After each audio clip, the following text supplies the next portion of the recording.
Hey guys, welcome back to my channel. So today we're going to be knocking out a server-side application by building out the scraper. So as you guys can see right here on my right hand side, what I'm doing is I'm getting this data from a website called lottery.co.za, and I'm just scraping the data using my server-side application, passing it through to this front-end widget, so which means that I can use that server-side application to link it up to any front-end app or widget that I want to display the data in, or I can actually use it as an API as well. But only today we're going to focus on scraping some data from a website and then using it in our own little widget. And as you guys can see, I didn't spend much time on the style because I want to spend most of the time in the server-side application with Express. So go ahead and open up your favorite editor. I'm running Visual Studio Code. If you have that open, what you can do is open up a terminal in order to initiate this application. So what I'm going to do is run npm init. So it's going to initiate it, and I'm going to say -y just to say yes to everything that it's going to ask me, because what it does is it runs and it asks you, is this okay? So I'm just going to say y for yes on that. As you guys can see, I have my package.json file right there. So the next thing I want to do is just install a couple of packages that we are going to use in this application. So I'm going to chain that up by just doing npi node package manager. So I can actually just clear this so you guys can see it better. npi, so the first I'm going to install is Express, second one is Axios, and then I'm going to install a package called Cheerio, which is what we're going to use for scraping. And then I'm going to install another package called Cause, which is just going to handle our cross-browser issue. So basically, if I'm trying to connect from localhost 55,000 to localhost 8,000, it gives me a cross-browser issue, and that package is just going to handle that for us. So what we need to do next is to go over here. So inside of a package.json file, I'm going to change this test as I'm not going to use it. So I'm going to go ahead and change that to start. So then start is going to go ahead and run node index.js. Then I'm going to create another one. And this one I'm going to say div. So this is just for the div environment. And what this one is going to run is Nodemon index.js. So Nodemon is another package that we are going to install right now. And what Nodemon does is, instead of having to stop the server, rerun it in order to see the changes in our index.js file, Nodemon will handle that for us. So whenever Nodemon notices a new change being done, it will just go ahead and stop the server and rerun it for us quickly, so that we see the changes immediately. So let's go ahead and say npm install is a div dependency Nodemon. So that is installing currently. While that is installing, let's go ahead and set up this index.js file, which is going to be our entry file for our server. I'm going to say index.js because this is server side. That has finished installing, so that's fine. I'm just going to close this for now. And what we're going to do is just call off these packages. I'm going to say require Express. Next, what I'm going to require is Axios.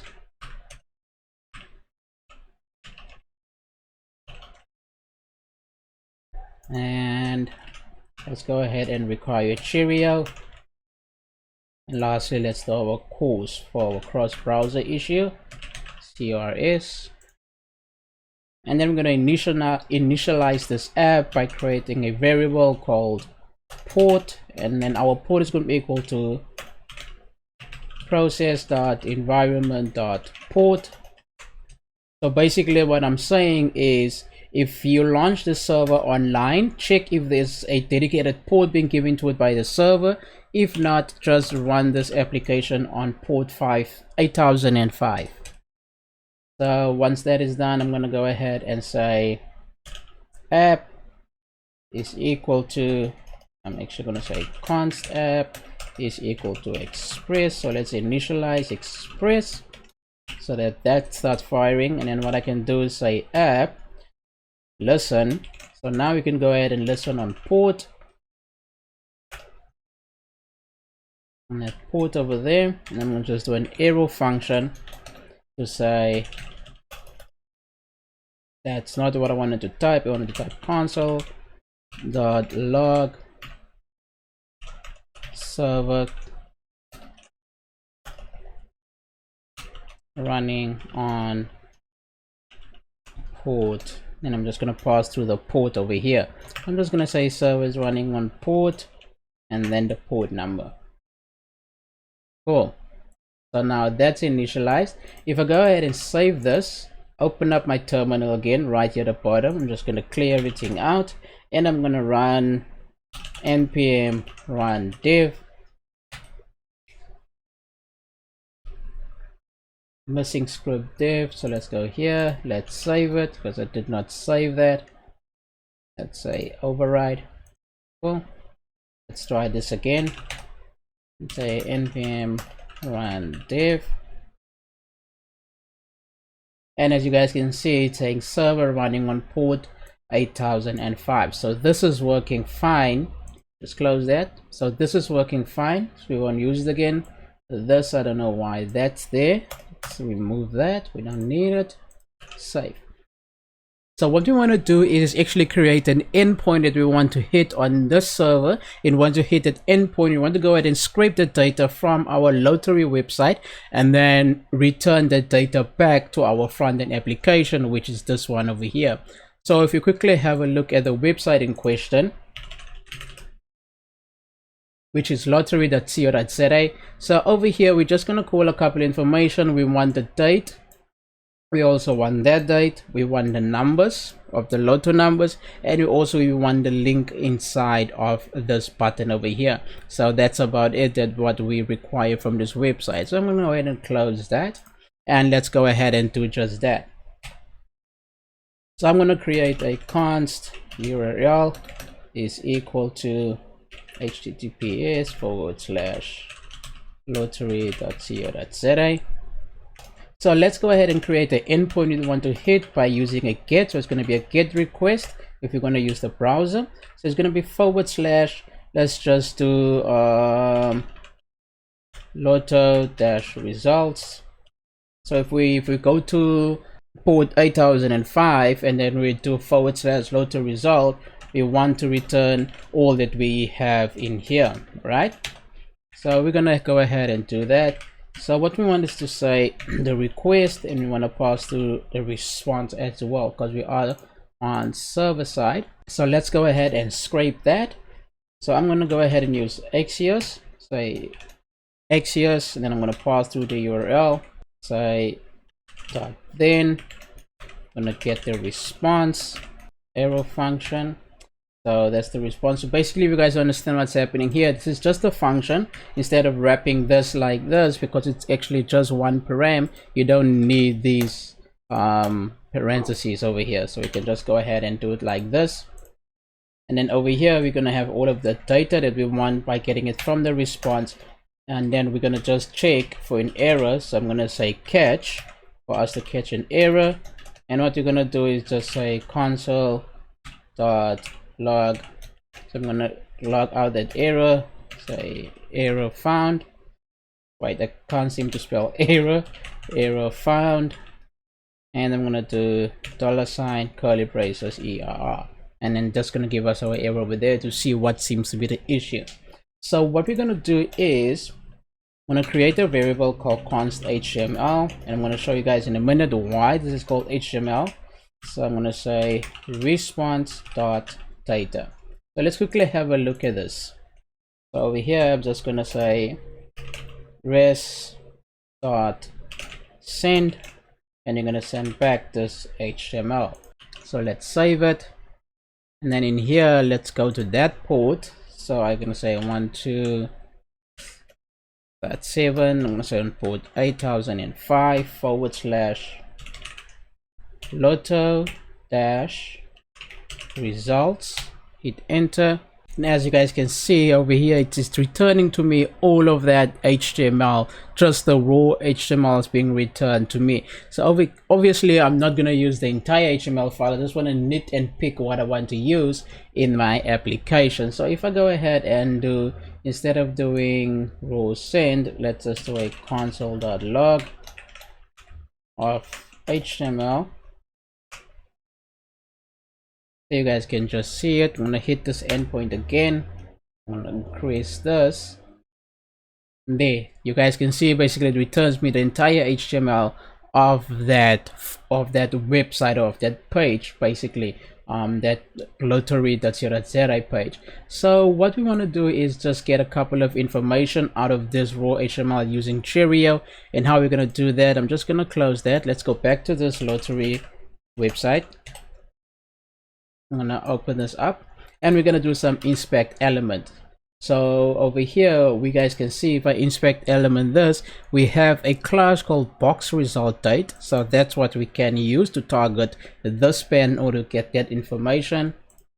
And actually over here, you guys can see we have a class called calculate, or what, call month and call date. So we can use those classes to get the month and the date.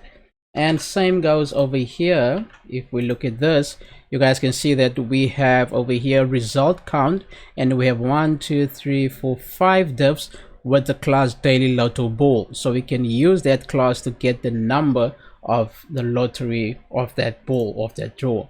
And then lastly is just the link on this play lotto online. And then what we want over here basically is this href. We can use the class to target called button yellow to get that href.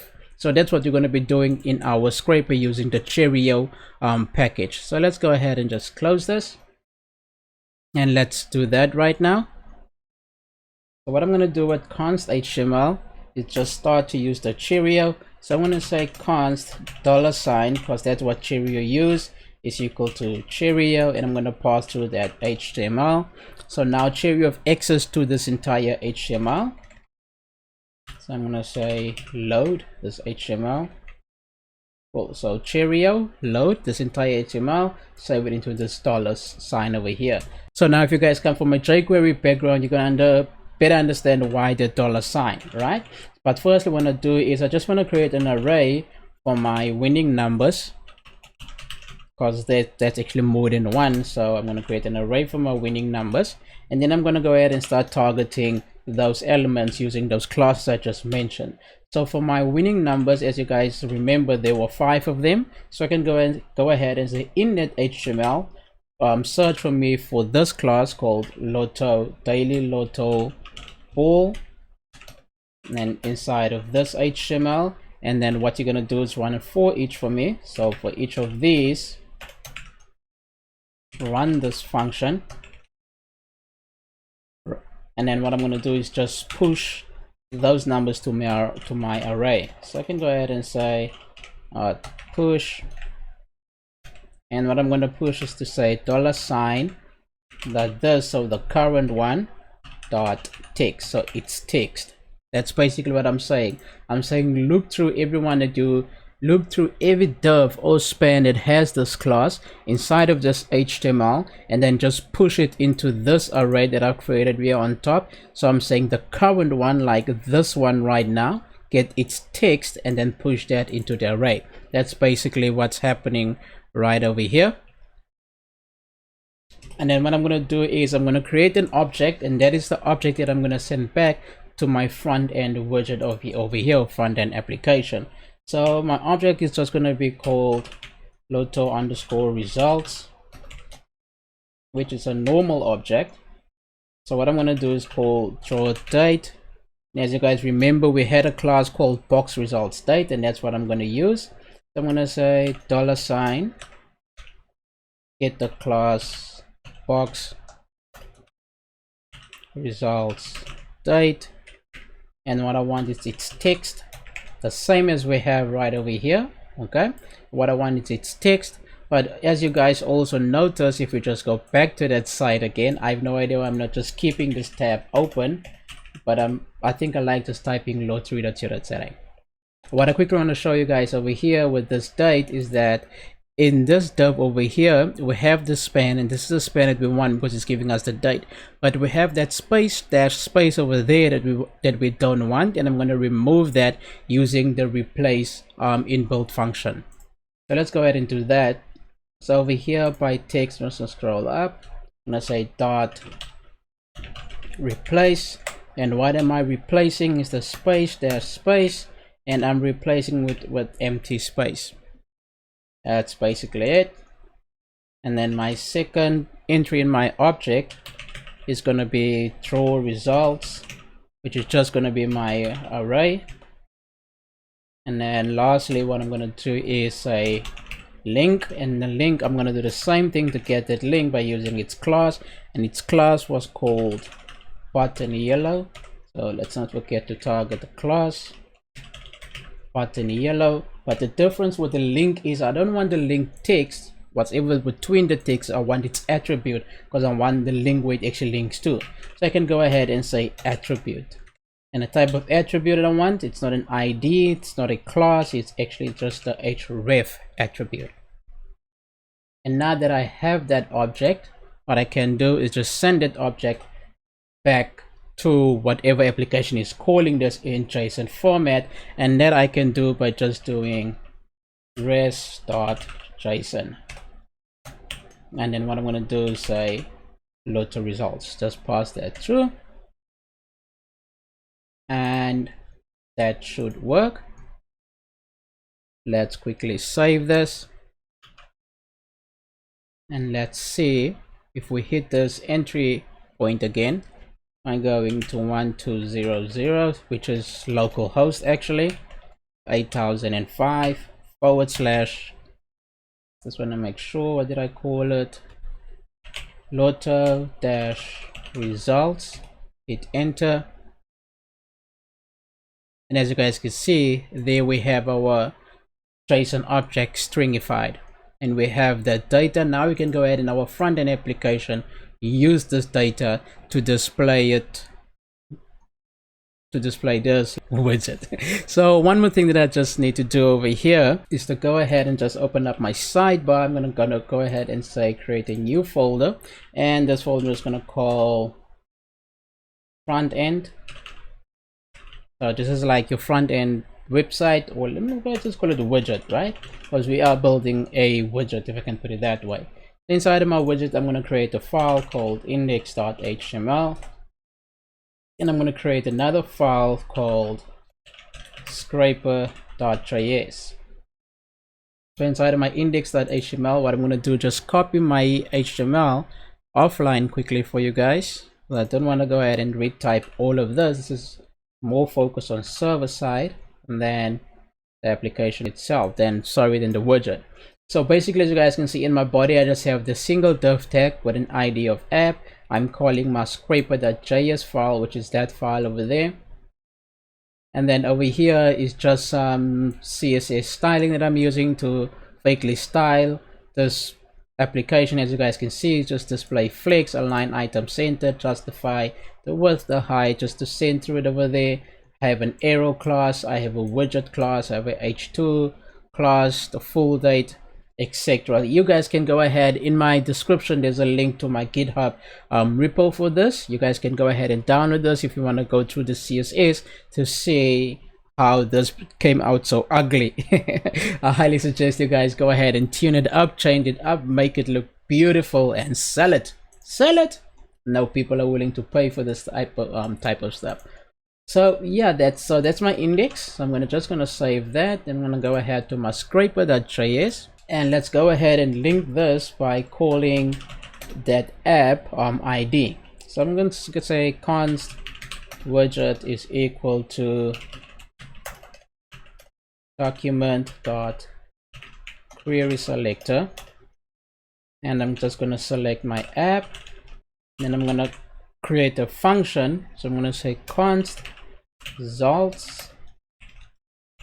I'm using an arrow function. So this is going to be an asynchronous function, because we are communicating with an API endpoint. So I'm going to say first I'm going to do a try catch. I'm going to say first try this. If this doesn't work, catch the error for me. Okay, so in my catch, what I'm going to do is say catch my error.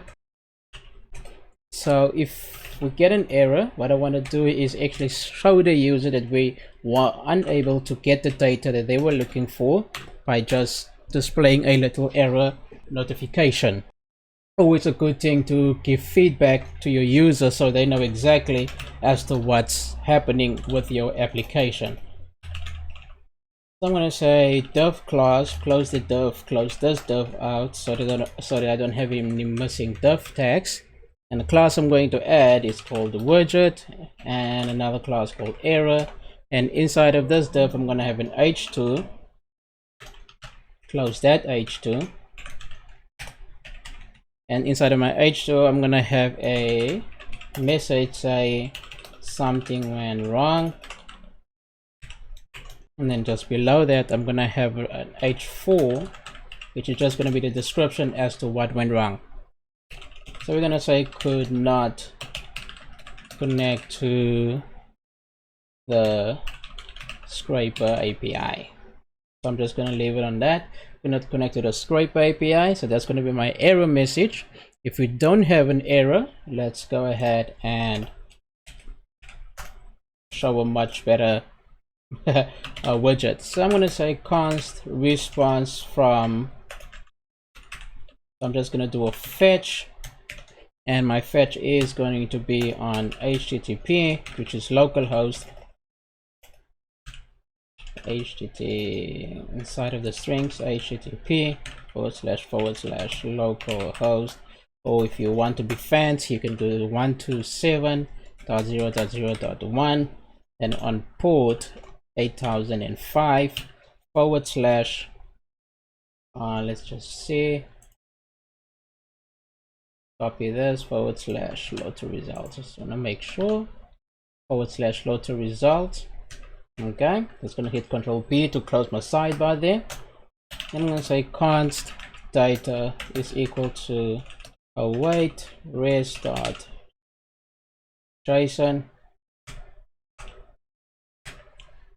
for that promise to dissolve. And then what I'm gonna do is just deconstruct my response, because I know what I'm getting back from this JSON that I've created. So right here, now inside of this JSON, I have this draw date, draw result, and link. So I can go ahead and just destructure that. So I can say draw date, draw results, and link. And then this is going to come from data. And once we have that, I can go ahead and create my widget inside of this. So I'm going to go ahead and call this widget over here. So widget dot inner HTML is equal to backticks. And I'm going to go ahead and style this. So let's do a div tag. And let's do a closing div. Always important to closing those so that you don't have any missing divs. So let's do a class called the widget and a class called success. And inside of this one, I'm going to have an h2. Just close that h2 as well. Add a class equal to, and then let's go ahead and do class title. And this is just going to be that daily load to results. Guys can call this whatever you want to call it. I'm just calling it daily load to results. I'm going to add a class to my p tag, which is going to be full date. And in here, I'm just going to go ahead and display the date. So the date I'm going with is draw date, which is the date that, which is basically the date that when this Lotto game was played, when this results numbers was given or whatever. So let's do winning dash numbers in my h1, and I'm gonna have a couple of span tags inside of this h1 because I have 5 winning numbers. So I'm gonna do span, close my span, do my span class, which is numbers, and then in here I'm just gonna pass through those numbers. If you guys do remember that my draw result is actually an array, so I can go ahead and call the index of that array. I'm gonna have 1 2 3 4, so just my 5 numbers. And lastly but not least, I have that a tag, this button over here. So it's going to be a tag class, going to be play dash online, and then I'm going to give it an href, and then my href is basically going to be the link that was passed through from my server side as well.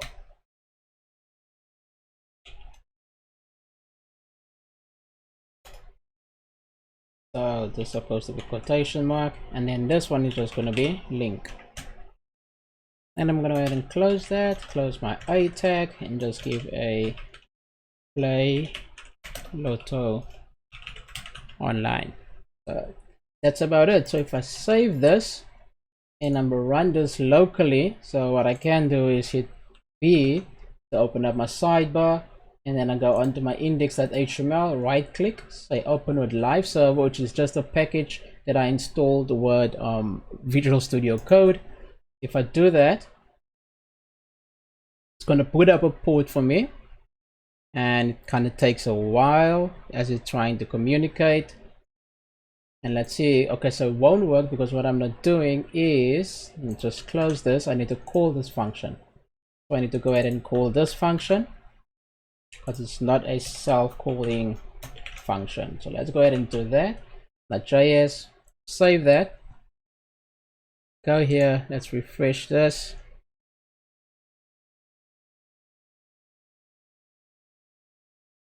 Let's see, require is not defined. Where, aha, I did not even require this. I don't even know why you're there. Save this. No more errors. Okay, so we don't have any errors, but what we do have is something went wrong with communicating with our server. So if we go down here, let's check if our server is still running. Our server is actually still running on port 8005, and that's the port we're hitting. Localhost port 8005. Lotto results, yes. So let's quickly check here.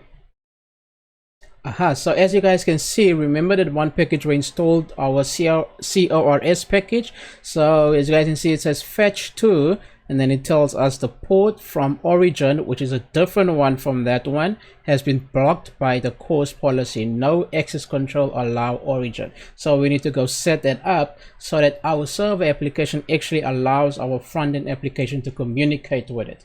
And how we're gonna go ahead by doing that is just go back into this index file, which is our server file, and then right here on top, just below the app express, what we can do is then say app.use, and we're going to use those cores, which is this over here, and then those cores we're just going to pass an object to it of origin, and then our origin is just going to be a wildcard saying allow everything to connect.